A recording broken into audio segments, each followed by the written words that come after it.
Hi friends, చూడండి మా తోటలోకి అయితే గిడ్డికి అయితే వచ్చాము. మేము ఇప్పుడు గిడ్డి అయితే కోస్తున్నాము. అలాగే వానలు పడిన తర్వాత బావిలో అయితే నీరు వచ్చింది. చూడండి, నీరు అయితే వచ్చాయి. బావిలో 3 అడుగులు నీరు అయితే వచ్చాయి. గిడ్డికి అయితే వచ్చాము. ఇప్పుడు మామిడి చెట్లకి అయితే మామిడికాయలు నాకు చూపిస్తాను ఇప్పుడు మీకైతే. ఇదండి,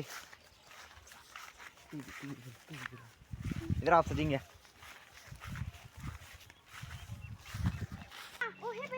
ఇదిగోండి, చెట్టుకి అయితే పూత వచ్చింది. పువ్వు అయితే వచ్చింది మాడి చెట్టుకి. ఈ చెట్టు వచ్చేసి ఇమాం పసంద్ అంటాం మేమైతే. కాయ ఇంత పొడుగు అయితే వస్తుంది, తీయగా ఉంటుంది కాయ అయితే. చూడండి, మామిడికాయలు, మామిడికాయ కానొచ్చింది అనుకుంటాను. ఇదిగోండి మామిడికాయలు. ఇక్కడ పెద్ద చెట్టు అన్నమాట. ఇది చెట్టు దగ్గరికి వచ్చాం, పెద్ద చెట్టు దగ్గరికి. చెట్లు అయితే చాలా ఉన్నాయి, కాయలు అయితే చెట్టుకి. ఇదిగోండి కాయలు